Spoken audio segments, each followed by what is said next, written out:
অটিজমের জন্য রুকিয়ার চিকিৎসা আছে কি? রুকিয়া হচ্ছে ইবাদত ভিত্তিক একটা চিকিৎসা, প্রত্যেকটা রোগের চিকিৎসা আছে। রাসূল সাল্লাল্লাহু আলাইহি ওয়াসাল্লাম বলছেন আল্লাহ সুবহানাহু ওয়া তাআলা এমন কোনো রোগ পাঠান নাই যেটা চিকিৎসা নাই।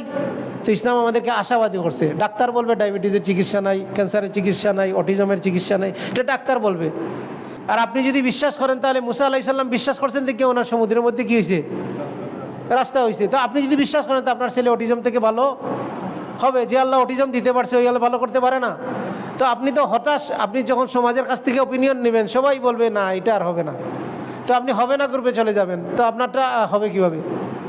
আপনি হবে গ্রুপে থাকলে অবশ্যই ইনশাআল্লাহ হবে। আপনি আশাবাদী থাকবেন। কতক্ষণ আশাবাদী থাকবেন? হাত্তা ইয়াতিয়াকাল ইয়াকিন, মৃত্যু আসার আগ পর্যন্ত আপনি আশাবাদী থাকবেন এবং দোয়া করতে থাকবেন। আর এটা নিয়ে টেনশন করার কিছু নাই। তো অটিজম বাচ্চা দিছে কে? মালিককে। এটা দেখাশোনা করবে কে? আল্লাহ। তা আপনি যখন থাকবেন না এটারে খাওয়াইব কে? এটা রিজিকের ব্যবস্থা করবে কে? আল্লাহ। তো আল্লাহ যখন মালিক, আপনারও মালিক, আপনার বাচ্চারও মালিক, আপনার সম্পদেরও মালিক, সারা দুনিয়ার মালিক, তো মালিকের কাছে থাকবে বাচ্চা। আপনার এটা নিয়ে চিন্তা করার কিছু নেই। আপনার কাজ হচ্ছে আপনি লুক আফটার করা। আপনি সুধারণা রাখবেন, সুচিকিৎসা করবেন। আপনি চিকিৎসা থেকে হতাশ হবেন না। আপনি রুকিয়া করবেন। রুকিয়া হচ্ছে দোয়া করা, আল্লাহ সুবহানাহু ওয়া তাআলার কাছে সাহায্য কামনা করা।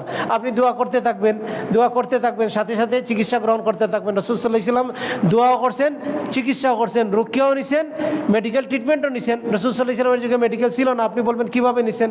সুনান তিরমিজিদের মধ্যে যান, রাসূল সাল্লাল্লাহু আলাইহি ওয়াসাল্লামকে একটা পোকা কামড় দিল। তিনি পোকায় যেখানে কামড় দিল ওই জায়গায় লবণ মিশ্রিত পানি দিয়ে ঘষলেন এবং ফুঁক দিলেন। তিনি ওনার যুগের যে অ্যান্টিসেপটিক ছিল ওইটা ব্যবহার করছেন। আজকেও লবণ মিশ্রিত পানি, স্যালাইন পানি দিয়ে অপারেশনের এই যে নাড়ি বুড়ি সব কিছু কী করা হয়, ওয়াশ করা হয়। তো রাসূল সাল্লাল্লাহু আলাইহি ওয়াসাল্লাম ওইটাই ওয়াশ করছেন তার যুগে যেটা ছিল। আজকে আপনি যে কোনো চিকিৎসা গ্রহণ করেন, পাশাপাশি আপনি দোয়া করতে থাকবেন ইনশাআল্লাহ তাআলা। কারণ চিকিৎসা কাজ করবে কার ইচ্ছায়? জাদু করে ইচ্ছা করে কার ইচ্ছায়? বদনজরি কাজ করে কার ইচ্ছায়?